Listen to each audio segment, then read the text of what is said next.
Hi everybody, and welcome to Paradise Revisits. I am Paradise, and this is a new weekly web show where I take a look at games that have been out for a while, that have seen significant content updates, expansions, DLC patches, or just changes in the community. And what better game to start with than Diablo III, which has metamorphosized significantly since it was first released in 2012. There has been an expansion, of course, Reaper of Souls in 2014. But some of the more significant changes have even happened outside of the expansion process and have come in regular patches. So, for those of you who maybe played the game on launch and haven't looked at it since, or maybe you jumped back in with the Reaper of Souls launch and then got bored and dropped back out again, and you're wondering, is now the time to revisit Diablo? Let's take a look. I'm going to be covering pretty much all of the major changes that have happened to the game since the initial launch in 2012. Talking specifically about the PC version. So if you've played regularly, you may be familiar with all of this stuff already. This is more for newer players or returning players to figure out if the game is now more aligned with what they might be interested in. So to start off, let's get into the game. And let's see what's new. Okay, so some of the bigger changes that happened even before Reaper of Souls launched. The auction house, which was an extremely contentious issue at the game's first launch, is gone. The auction house no longer exists, and in fact trading of all types is severely limited and almost non-existent. Pretty much the only items you can trade now are those that you happen to find in a game with other people, and you can only trade those items with the people that were in the game at the time that you dropped, and even then there is a time limit on that. You can only trade those items with those people for a matter of hours before they are locked to your account forever. So trading is almost completely eliminated, which is a massive change from the initial launch where there was an auction house where all of the best items in the game could be found and purchased with gold or with real money. As a result, this has changed the game quite significantly. Without having to worry about players trading, the creators Blizzard have been able to change the whole way that the item system works in Diablo and the loot system. So we'll go through some of the changes in a little bit more detail as we play along, but one of the more substantial changes is the drop rate on items and on good items has been massively increased. So back in the old days you could play for many hours without finding a single decent piece of armor or a weapon. Nowadays you will find legendary items, set items, valuable gems very regularly because they don't have to worry about trade. So we will come up with that. No doubt we will see many legendaries as we play through, but let's go to one of the other changes, which is the introduction of adventure mode and bounties. So back when the game first launched, the only way to play it was to play parts of the campaign. Once you had finished the campaign, you could pick which particular quest or part of the campaign you enjoyed and replay that, but that was the only option. One of the changes that's come out is the introduction of bounty mode, which you can see looking at the map here, these little exclamation points.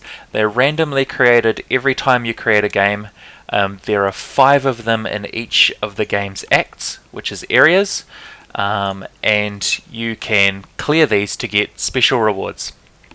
So this one, for example, is in the Fields of Misery in Act 1. The bounty is clear the Scavenger's Den. So let's go try that out. Clearing bounties does a number of things. It is a way for players to experience the content a little bit more differently than just rerunning a particular part of campaign over and over again, fighting the same bosses or avoiding the same bosses. And you get mini rewards for each bounty that you do, and more substantial rewards if you clear all 5 bounties for a particular act. So let's just fast forward until we can find the Scavenger's Den that I'm supposed to be looking for here. and clear it out.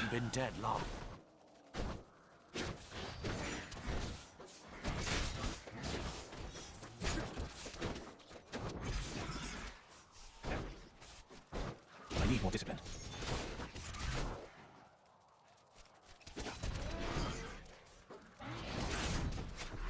I'm too low on discipline. Okay, so we have found the scavenger's den. It shows up as an arrow on the minimap when you get close to it. Once you get into the den, it'll tell you first we need to get to level 2, and then we need to kill all of the enemies that are on level 2. So we can skip past most of this trash here because they don't count towards the quest completion. And here we are at level 2, and now we just have to kill everything on this particular dungeon level. So this will not take us long.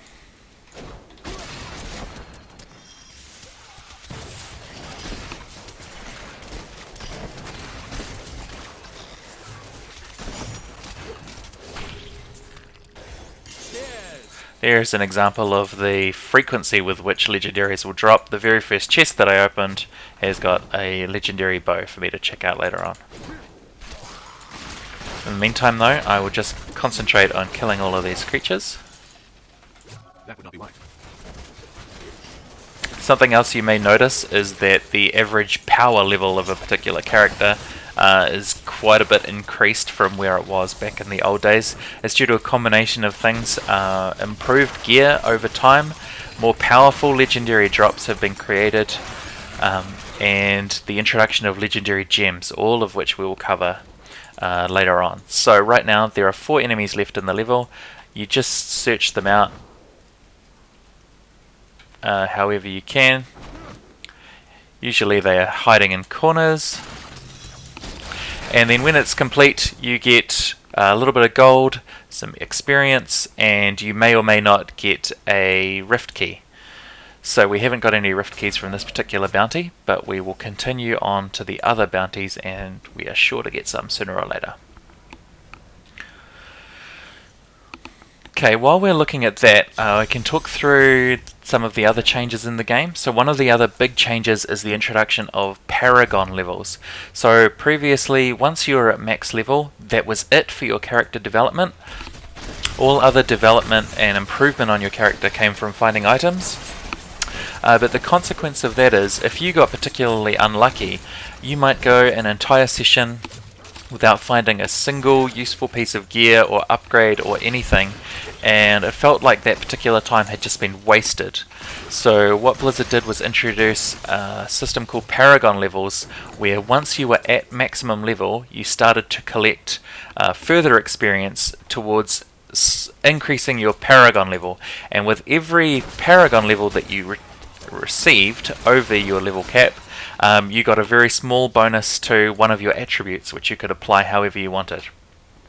So if we take a look at that in a little bit of detail, and I'll just reset them to show you what it looks like. So every level you get 1 point in one of these fields, and they alternate. So you get a point in core to spend in one of these 4 things. The next level you'll get a point in offense. The next level you'll get a point in defense, and then you'll get a point in utility spells, and then it will go back to core and you'll get a further point in core. And you can spend these in any distribution you like. For example, you can bump up your movement speed until you get to the cap, depending on what your gear is. Then for a demon hunter, you can increase your maximum hatred. Other classes that have their own slight variations here. For example, a crusader would have maximum wrath in this column instead, and would have strength instead of dexterity. And you can assign and reassign those points at any time, as you see. The different categories do different things, so you can have critical hit chance, attack speed, damage, cooldown reduction are the offense ones, and there are different ones for defense and utility as well. And it's basically a means by which you can, even if you don't find an upgrade in a particular session, you've made progress towards Paragon points, so you can feel like you are improving your character just a little bit. The other thing about Paragon levels is they persist across all of your characters. So for example, earning Paragon experience on this Demon Hunter character When I then go and play another character like a Crusader, the Paragon points are available on that character immediately, and I can spend them differently on each character. So if I was opening the Crusader, for example, I could use any points that I'd earned on the Demon Hunter on the Crusader as well in strength. So that's a really nice system. It gives players something to strive for. Every certain number of levels, at milestone levels like Paragon 10, Paragon 50, Paragon 100, so on, you get slight changes to your portrait cosmetically. This little banner around the top left here will slowly become, more and more impressive the higher level that you are, and it shows up in things like clan view. You can see what the Paragon level is for everybody that's in your clan, on the leaderboard, everyone you talk to in chat, etc, etc. So we have, for example, this person's a Paragon 104, and there's someone in my clan online right now who has Paragon 736, which is pretty impressive. Okay, so that's Paragon levels. Now while I continue to search out and kill monsters for this quest, let's talk about some of the other changes. One of the other more substantial changes since the original launch is difficulty levels. So when Diablo first launched, there were 4 difficulty levels, which were the same ones that were inherited from the previous games in the Diablo series. So that was Hell, Nightmare, etc. Normal mode, Hell, and Nightmare. And Inferno was added as a new one, which was designed to be very difficult / impossible to complete for normal characters. Not enough hatred. That particular difficulty system wasn't that well received by a lot of the players, mainly because all of the best gear could only fall in Inferno difficulty. You had to play through all of the other difficulty levels before you could even get there. You had to do that on every individual character that you played, and as well as that, Inferno difficulty was very, very difficult for some players. People hit a wall in Act 1 Inferno and were stuck there to the point of frustration, and many people quit the game as a result. Personally, I actually thought the Inferno difficulty was fine. I really like having an incredibly difficult, challenging mode in a game that can't be farmed or completed, but I was sort of in the minority there, so many players thought that Inferno was too hard and ruined the spirit of the game. So Blizzard responded and created an entirely new difficulty level system in the game, which is... I'll take you out of this in just a second when I finish killing these random monsters. A system called Normal, Hard, Expert, Master, and then Torment. So Torment difficulty levels you can customize at the start of each game. If you're playing in softcore mode, you can actually change them between games. And it basically lets each player choose the difficulty level that they want to play on. The harder the difficulty level, the better the loot that drops, the more experience that you get, the more gold that you get from each kill. However, the monsters have both a lot more hit points and do more damage, so it's a little bit of a balancing act there. In softcore, players will try to determine the difficulty level that they can farm most efficiently on, so when you they will consider the balance of improved drop rate versus taking longer to kill, find whichever one they can do most efficiently and play that. Hardcore mode, which I play almost exclusively, is a little bit different in that death is permanent, so you may or may not want to play on the very hardest difficulty level. If you risk getting trapped and killed, then all of your progression is obviously gone. So the Torment levels go from 1 through 6. Torment 6 was up until very recently the most difficult setting in the game. Right now, as a hardcore character, I'm playing on Torment 4, which is around about half of the difficulty in terms of health and experience gain of Torment 6, but is easy enough to farm for my Demon Hunter. As you can see, without a lot of risk, monsters are dying quite quickly, and the drop rate is pretty reasonable for most rewards at these areas. Not enough hatred. I'll come back to the new difficulty setting, which is even harder, which potentially can get even harder, a little bit later on. The major change with the torment system is that you can now select it immediately. You're not forced to grind your way through the normal, then hell, then nightmare, normal, nightmare, hell difficulties before you can get to Inferno. If you want to, you can select the hardest difficulty right off the bat, and just play your character on torment from level 1.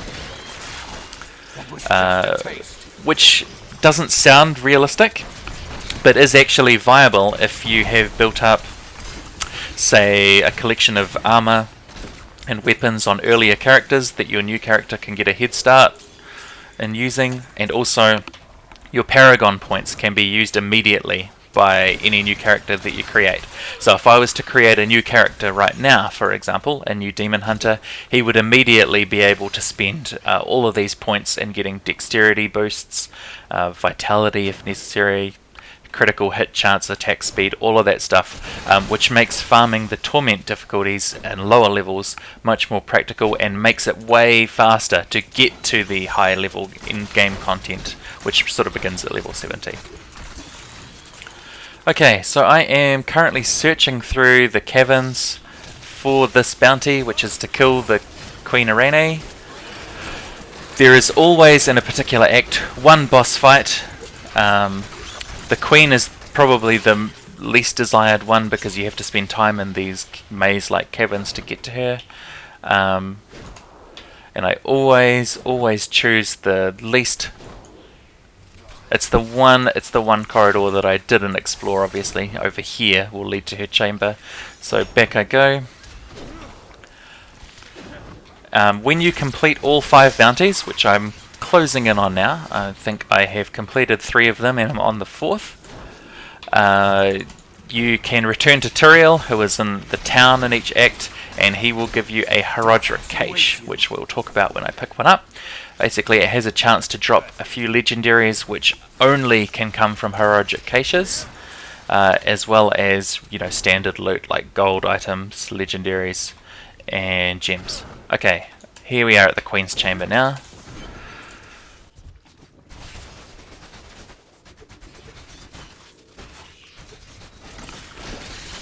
So I've talked a little bit about legendary drop rates being a lot higher. They have also increased the power of legendary items relative to rares quite significantly. If you last played in vanilla, back in the day, legendaries were severely underpowered. Most of the time legendary items were actually useless, and rare items were typically better, especially if you got good rolls on them. That has now changed completely. Rare items are almost and always completely useless, and you don't even need to look at them. Legendaries and set items are the best in slots these days. As you can see on my character here, there are no rares, and if I go to salvage, which has had a little bit of a functionality improvement in that you can now salvage all your rares and all of your blues and all of your grey items all at once. I don't even need to look at them to know that there is nothing worth upgrading there. Okay, I'm on the very last quest for this act, so I will complete that and then I'll show you what the bounty looks like. Okay, I'm looking for a cursed chest here. You may notice that gold drops here are significantly more prevalent than they were at launch. That's actually due to a legendary gem that my character is equipping, which is specifically designed to increase the drop rate. I'll show you that. So it's called the Boon of the Hoarder, which is in the little middle of this pop-up window here, and it says that I have a 52% chance on killing an enemy to cause an explosion of gold, and that's any enemy. So basically if I kill 10 monsters, 5 of them are going to explode into gold piles, and you can see how many trash monsters there are here. So gold is just raining from this sky. As a result, gold is no longer anywhere near as rare as it used to be in the old days. Players who played initially had the opportunity to make an awful lot of gold through selling items on the auction house, anything that they didn't need, such as rares, tomes of secret, salvageable materials. That stuff is all gone now. So for a time, a lot of new players were particularly gold starved, but no longer. You can now pick up millions and millions of gold per hour by equipping this gem. Once you have more gold than you can ever need, you can swap that gem out for something a little bit more useful for your character. Legendary gems are a new addition to the most recent patch, which have made characters on average quite a lot more powerful. So prior to the most recent patch, Torment 6 was quite a challenging difficulty, and many characters would struggle on it, particularly in hardcore. Not a whole lot of characters would actually play on Torment 6 because of how strong the monsters were. Legendary gems have been a game changer in that respect, by making the average character far more powerful than before, and able to tackle pretty much any monster outside of the new Rift difficulties. So I've completed this, and this was the final bounty. So I get a Rift Keystone fragment here, which I will show you what that does in a second. It says bounties complete, as well as the normal rewards from completing this particular event. That was the last bounty, so I can now return to Turiel, and he will give me a Herodric cache.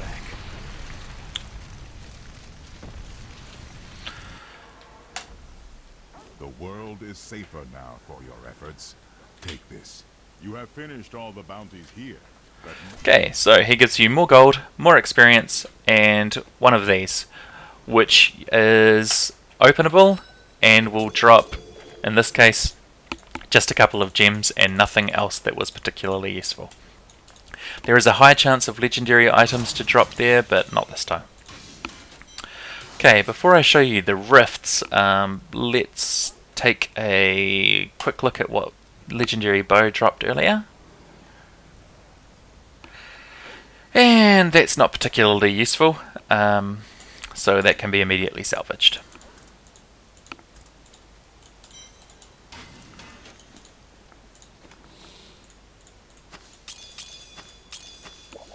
Okay, with the rift keys that you get from bounties, you can now access this Nephalem obelisk, which was a new feature, and creates pretty much Diablo's version of an endless dungeon. So, randomly generates each level of a dungeon.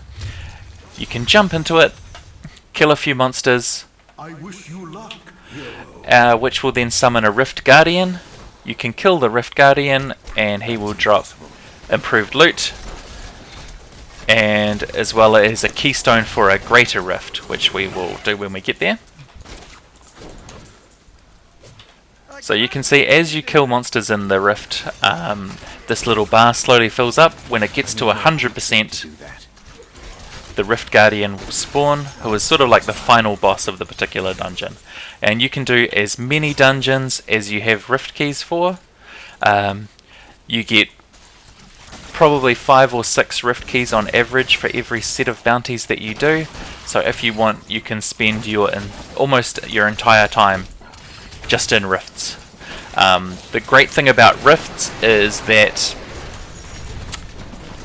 the drop rate for legendary items is double in a rift what it is anywhere else, which means on a rift at a reasonable difficulty level you will usually find at least a legendary item, if not more than one. Still waiting. Monster density is also often, sometimes, maybe a little bit better in rifts than it is out in the standard world. So the combat as a result can be a little bit more exciting. And generally it's just a way of helping to prevent a little bit of stale and repetitiveness from having to just run the same areas in the world over and over again. With rifts, every level is going to be randomly generated, the monsters within are randomly generated, the Guardian at the end is randomly picked from variations on almost all of the bosses in the normal game, and it just keeps things a little bit fresh. So we will happily continue farming these guys. And we might fast forward to the Rift Guardian to see what it says, what it shows you at the end when you get here.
Okay, we are almost at the end now. We are at 90% clearance for the Rift, so the next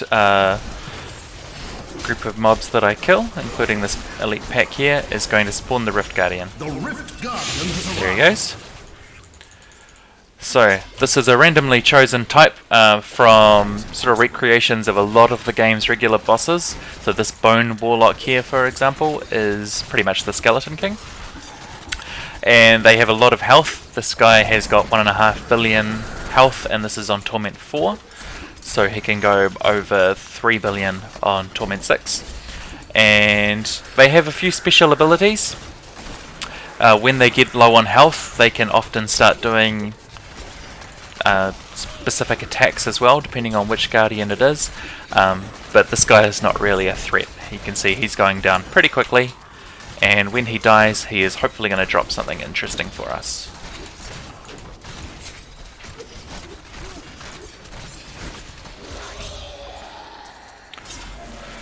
Okay, so he has dropped a whole lot of gems and a Keystone of Trials, which is the most important thing here.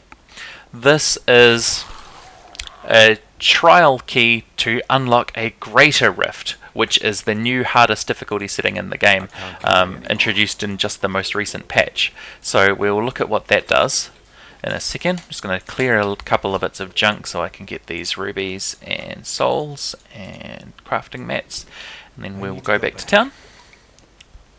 So that's the profit from one rift. So you can see there is a set gloves that I need to identify, a Forgotten Soul. The Rift Guardian almost always either drop a legendary or a legendary crafting material, and the Keystone of Trials, which they have a pretty reasonable chance to drop, and the higher chance on higher difficulties. Completing a rift gets you 40 million experience, 160,000 gold, and as well as whatever the Rift Guardian has dropped. Okay, so let's just salvage everything here. One of the other little quality of life changes is that rare items no longer need to be identified, as you can see, and that you can identify all of the set and legendary items all at once by using the Book of Cain here. I only have one in this particular case, so it didn't save me a lot of time, but if you are the type of person that likes to collect a whole lot of items and then identify them all at the same time, that's a substantial change. So what's just dropped here is what's called the Shadow's Grasp, which is a Demon Hunter set. More importantly though, it is ancient, so you see where it says ancient set gloves instead of my currently equipped Marauders, which are just set gloves. It's a new tier of legendary. Only 10% of legendary and set items are ancient, and basically they just get to roll higher stats. So if you look at the potential ranges for these items, my Marauder's gloves have a range of 626 to 750 for the dex and vitality, whereas ancient items have a range of 825 to 1000. The percentages don't really change, so the percentages are still between 8 and 10. So ancient armor is usually a small amount better than non-ancient equipment. In this particular case, it's not worth the upgrade because the set bonus that I get from Marauders here is quite substantial. Sentries casting my hatred spenders. But if I could find an ancient set of Marauders gloves, for example, they would almost certainly be an upgrade. As it stands, I don't like to throw away ancients just in case I can never use them, so I'll just throw it in the pile. One of the other changes, which is extremely welcome for those of you that have played previous versions, more stash space. So we now have a maximum of 5 tabs, which is still not enough because there is so much more useful loot now than there used to be, but it is at least a small improvement on what the game originally launched with, which was, I think, 3 tabs back in the day. You will find that your stash space soon gets consumed though, with things like rift keys and all of that other stuff. Let's just quickly drop off all of this loot in here.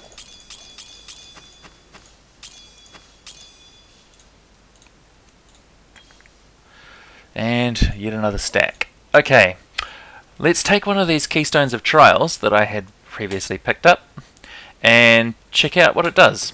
So this gives access to greater rifts, which are similar to rifts but with a couple of key differences. Firstly, the difficulty setting on a greater rift is not related to the difficulty setting up here that you choose for the game. Instead, greater rifts have ranks from 1 through to 50 plus. Potentially, no one has found the upper limit on the rift difficulty yet, and the difficulty of the monsters inside depends on what ranking you're in.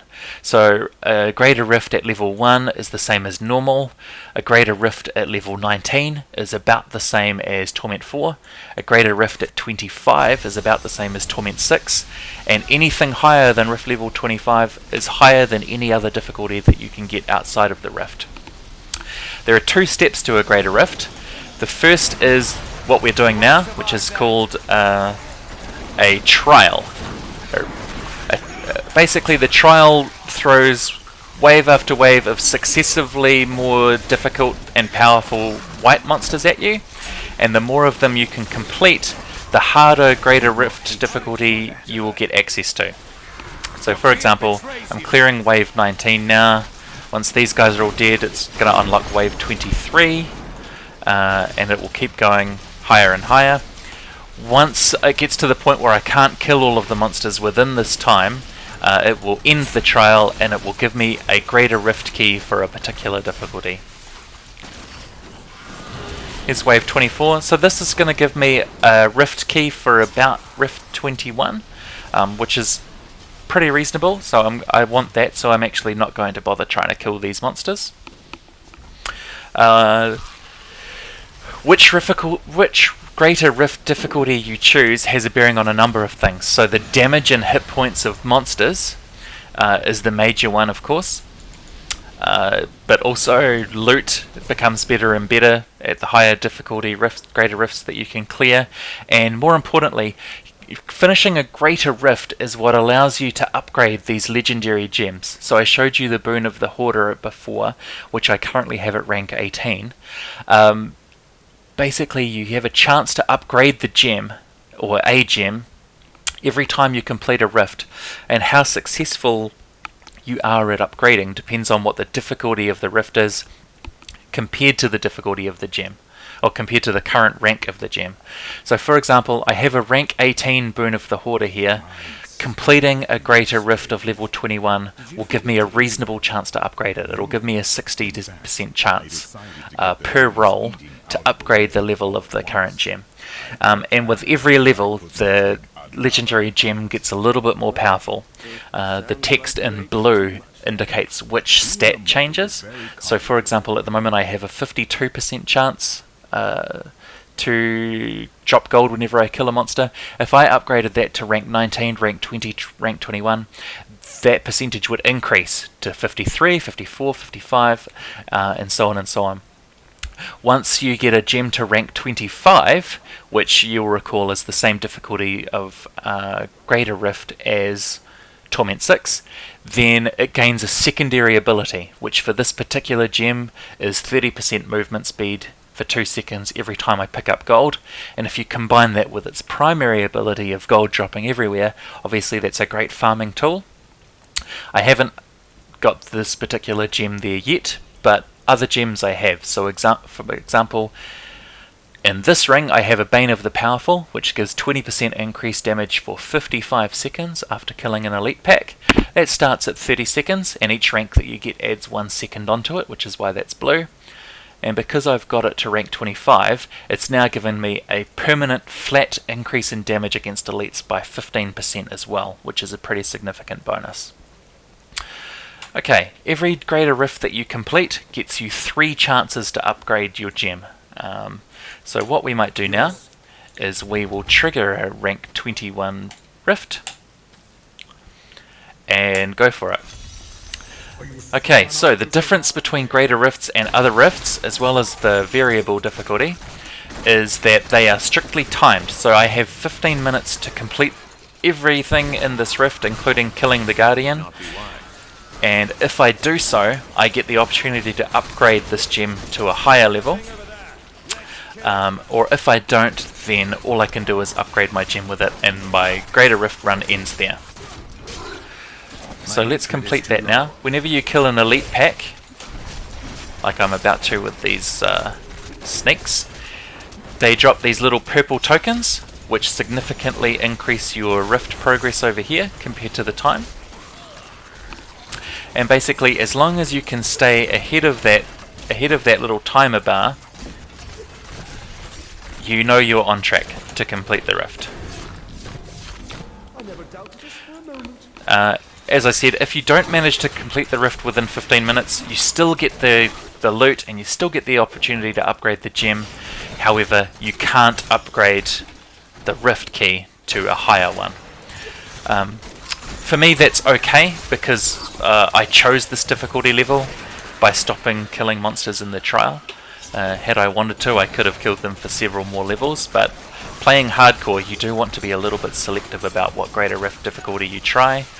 If you accidentally get into a level that's too hard, you could end up killing yourself through, or being unable to complete the Rift within the time frame.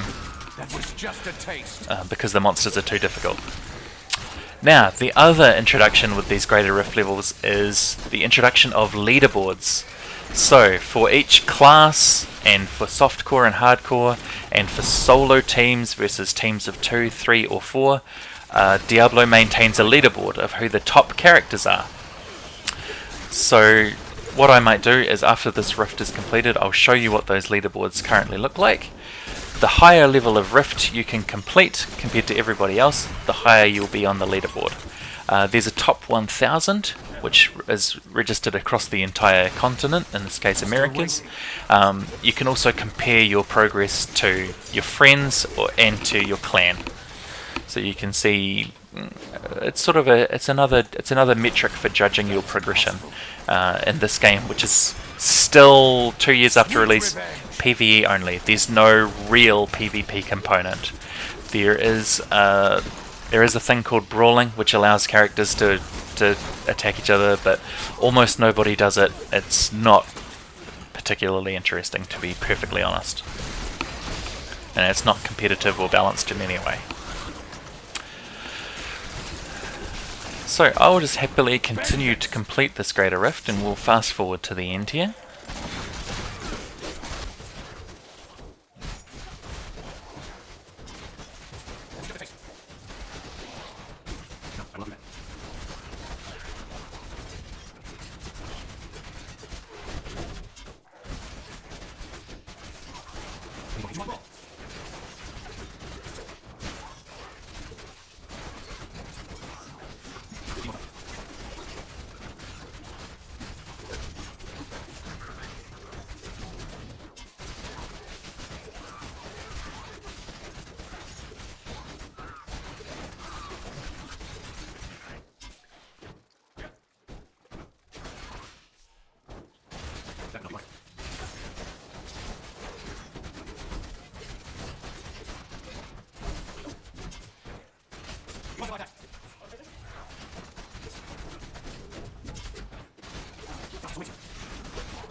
Okay, I'm just about to summon the Rift Guardian here. I'm at 98%. As you can see, I still have plenty of time left, so I should be able to complete this without much problem. One of the other changes with Greater Rifts, which you may have noticed, is that because time is such a factor, no loot, no gold will drop while within the rift at all. It only drops once this Guardian is dead, and that means that you can focus on progressing through the rift as quickly as possible and not having to worry about things like treasure goblins or picking up every last scrap of loot if you're a completionist. Another challenge factor for Greater Rifts is that you can't change skills while a Greater Rift is active. So at certain times and with certain builds, that has been a little bit of an issue in Diablo, with some players able to change skills, depending on a particular fight that's coming up. So just to eliminate any chance of gaming particular bosses or particular fights or ring construction, the game no longer allows you to change skill at all while in a rift. Okay, so we have completed it. 6 minutes and 18 seconds to spare, so within plenty of time.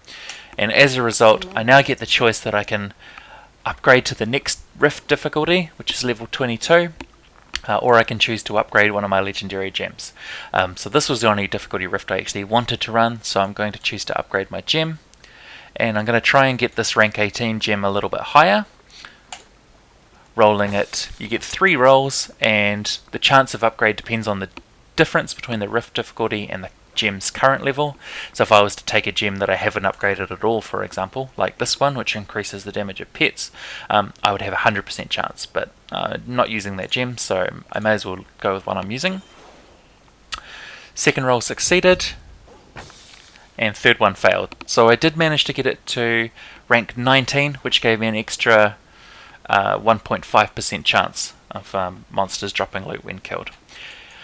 After my 3 rolls, that's all I get, and so I can now close the rift.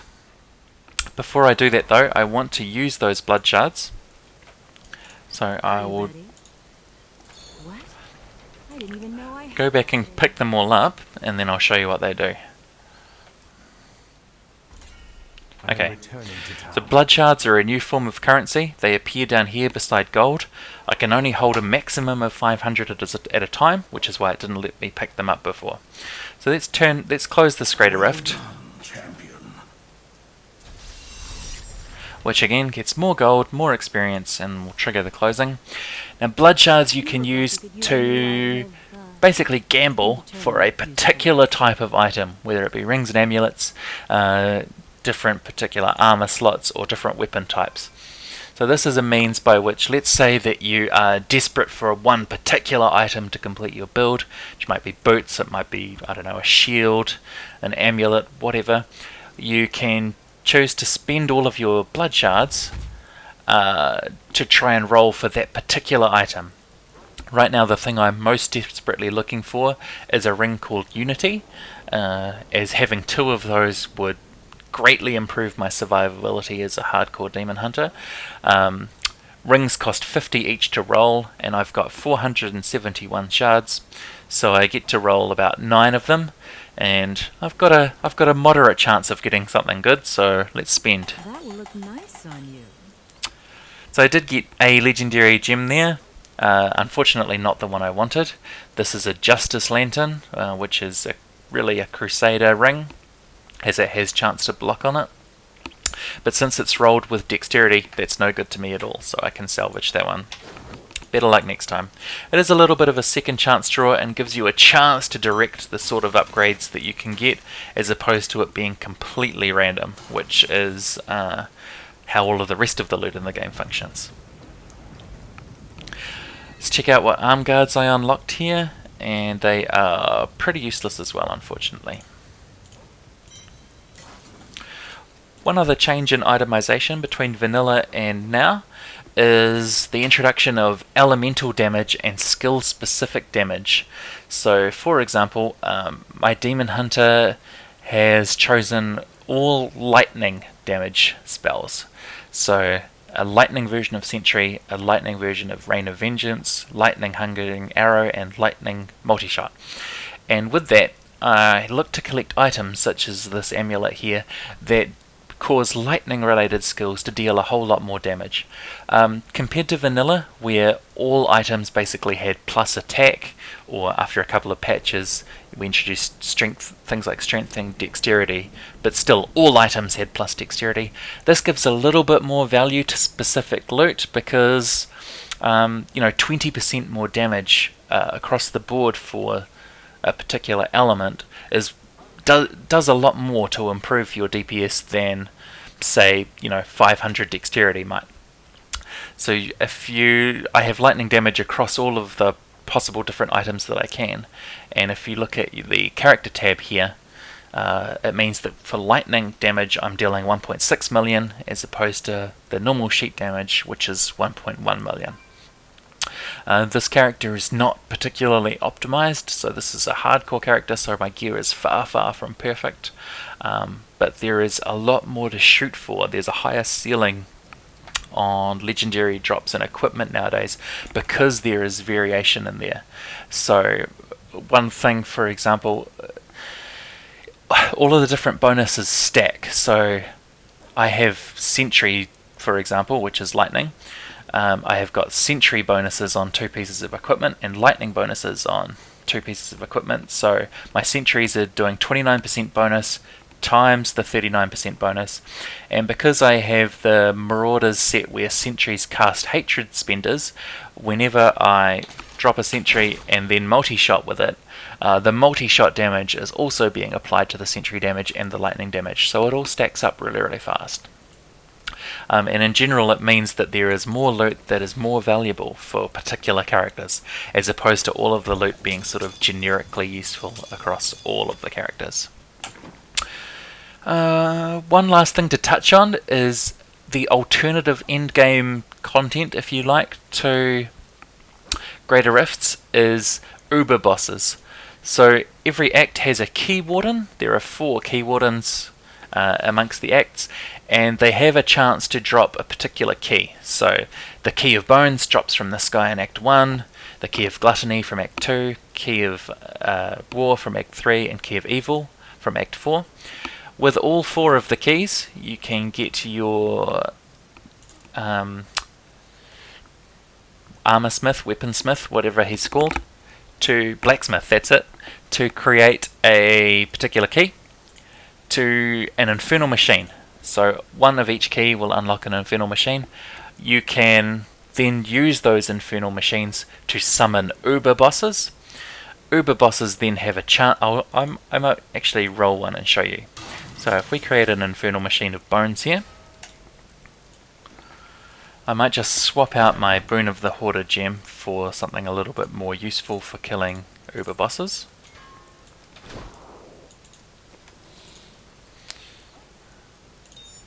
So here I'm going to swap it for a Pain Enhancer, which means critical hits cause the enemy to bleed for almost 2000% weapon damage over 3 seconds.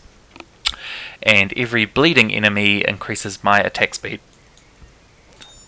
So that's going to be more useful in an Uber boss fight than improving gold drops, because those bosses don't drop any gold until they're dead anyway. So having painstakingly collected those keys from the different acts, I can then use them to create that infernal machine, which I then jump into this secret house here, cast the machine, which activates a portal to a particular realm. Within this realm there are 2 bosses to fight, the Skeleton King and Magda in this case, and when I kill these 2 they have a chance to drop some ingredients to craft an amulet. So I'll just quickly kill these. These shouldn't be particularly challenging. So the difficulty setting on these bosses is related to what Torment difficulty you're on. So these are Torment 4 versions of these bosses. That means that they're not as tough as the Rift Guardians on higher difficulty, but they are a reasonable challenge. And as a hardcore character, because I can't portal or leave this fight, I don't necessarily want to automatically do them on the hardest difficulty. As a softcore character, that is probably what I would want to do.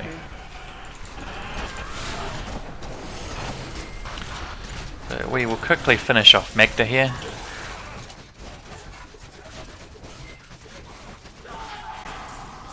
Who drops a whole lot of gold, some random items, and the thing that we are really interested in, which is Leoric's Regret. This little thing here. Each of the 4 sets of Uber bosses has a chance to drop 1. If you can collect all 4, you can then craft a Hellfire Amulet, which is one of the best items in the game, potentially. A Hellfire Amulet, if I show you on the jeweler, requires one of each of the ingredients as well as 10 Forgotten Souls, and it will roll an amulet with a whole lot of dexterity and a random class passive. So each class has access to 4 passives by default at level 70. The Hellfire Amulet is a way of accessing a 5th one, which can be tremendously powerful. So I have crafted one before, here it is, which got me lightning damage, critical hit, dexterity, and gained the Hot Pursuit passive. Unfortunately, Hot Pursuit is not particularly valuable most of the time, and so the loss in toughness as a hardcore character by wielding that just wasn't worthwhile for me, so it's living in the stash at the moment. But had that dropped, or had that managed to roll with a passive that either I was already using or one that I would like to use if I had a slot for it, then that could potentially be an extremely powerful item. So that gives you something to do outside of Greater Rifts. Okay, as the Greater Rifts completed, I might just show you the leaderboards. So you can choose between normal leaderboards, and you will see here that the best characters in the world right now have cleared up to level 52. If you remember that difficulty 25 was the equivalent of Torment 6, then these are basically Torment 12, Torment 13 type difficulty, which is just insane. That's just within Demon Hunters, by the way. Each class, because classes are not quite balanced and never will be 100% balanced, having a different leaderboard for each class makes sense. Hardcore rifts are not as significant, so you can see only one Demon Hunter in the whole world has managed to complete 46, and then it drops down really quickly to 44, 30, 20, etc. So the top 1,000, the 1,000th character has managed to complete a level 26 rift. I can then isolate this down to people in my clan, for example. Only I am dumb enough to be running hardcore greater rifts in my clan for some reason, and I've gotten to 23. So 3 more levels and I could potentially be on that leaderboard. There are also seasonal leaderboards as well, which is the last thing that I have to cover in this podcast. So with the which is the last thing I have to cover in this revisit. So with the introduction of seasons, you can basically create entirely new characters. They start entirely separately from all of your existing characters. The stash items aren't shared. The blacksmith, jeweler upgrades aren't shared. Paragon levels aren't shared. Nothing is shared. So you're starting entirely from scratch. You get the opportunity to re-earn achievements, and there are various achievements and leaderboards just for seasonal characters as well, such as fastest character level 70, highest rift within a season, all of that sort of stuff. An entire array of seasonal achievements, and basically it levels the playing field for people that have maybe played the game so much that they do have best in slot items for their whole character, and there's not really much of a chance of improving anything with normal play. If they still want to play Diablo, they can jump into a season and start entirely fresh with no gold, no nothing, and test themselves that way. Okay, there's one other thing that I will cover before I go, and that's just the Mystic. Mystic was an introduction to a new introduction with Reaper of Souls, and what it basically does is allow you to take a particular item and re-roll one property on it. So let's take this bow for example. It currently has damage, dexterity, life per hit, and immobilize on hit. So what I might want to do is say, this is a really good bow, apart from this life per hit is dumb. I want to replace that with something else. Here are all of the possible properties that it could have. A socket looks really good. Increasing damage against elites looks really good as well. And I can spend a little bit of gold and some of these crafting materials to try and re-roll just that component. So I'll do that for this rear, and it gives you 3 options, and I can go, none of those are the ones that I was particularly looking for, but chance to deal area damage, that's okay. Once you have chosen and re-rolled a particular property, it gets that little icon there, and only that property can now be re-rolled. Every time you want to change it again, there's no limit to how many times you can try and re-roll this particular item. So I can, for example, just keep rolling until I get a property that I want, like socket. So now that bow has a socket instead, which is pretty good. However, each time it costs more, and no one really cares about rares, but if you were re-rolling legendary items, they start out a lot more expensive to re-roll. And every time you re-roll, it also costs you a Forgotten Soul, which is a legendary crafting material. Which is really the limiting factor most of the time. So you can use that if you have an item that is almost perfect, except one particular thing is wrong. Then you can choose to re-roll that property. So the Mystic is really awesome for creating sort of a second chance at life for a whole lot of items. The other thing that she can do is transmogrify. Those of you who have played World of Warcraft might be familiar with what this does. At least you take a weapon or a piece of armor and change its appearance to look like any other weapon or piece of armor that you have previously found. So for example, I really like the look. Let's say I really want to use this bow, but I don't like how it looks. I can make it look like that bow instead, or like this one, or this one. And small gold cost, which is really nothing in the grand scheme of things these days. I can re-roll that, and now if I was to use that bow, it would look as if it was whatever it had been transmogrified to look like. So that's just a nice little quality of life improvement to make your character look a little bit cooler. So I have done that, for example, with various pieces of armor on this character to try and give him a specific aesthetic. He still looks a little bit weird. This is a result of him wearing farming gear rather than permanent gear, but if I put on his progression helmet, you can make your character look to a certain extent however you want, which is a really nice touch. Okay, so in summary, just as you see there, if you get a new highest tier or best time on a character, it announces it to your whole clan, which is really nice. So that particular person has just gotten to tier 22 on the wizard leaderboard, so good for him. Okay, in summary, Diablo 3 has changed massively since launch in a whole number of different areas. The item system in particular, with the removal of the auction house, the increase to drop rates, and the increase to power of items has so much more depth than it used to. With the introduction of greater rifts, there is a way for characters to continue to challenge themselves. Things like Paragon levels will give you incremental upgrades to your character just for the more that you play, which is really, really nice. The Mystic legendary gems will give you alternate paths and choices to upgrade your character. And in general, the game has massively progressed since it was initially launched. The Reaper of Souls expansion triggered some of those changes with the introduction of a new class, Crusader, which I haven't really shown you.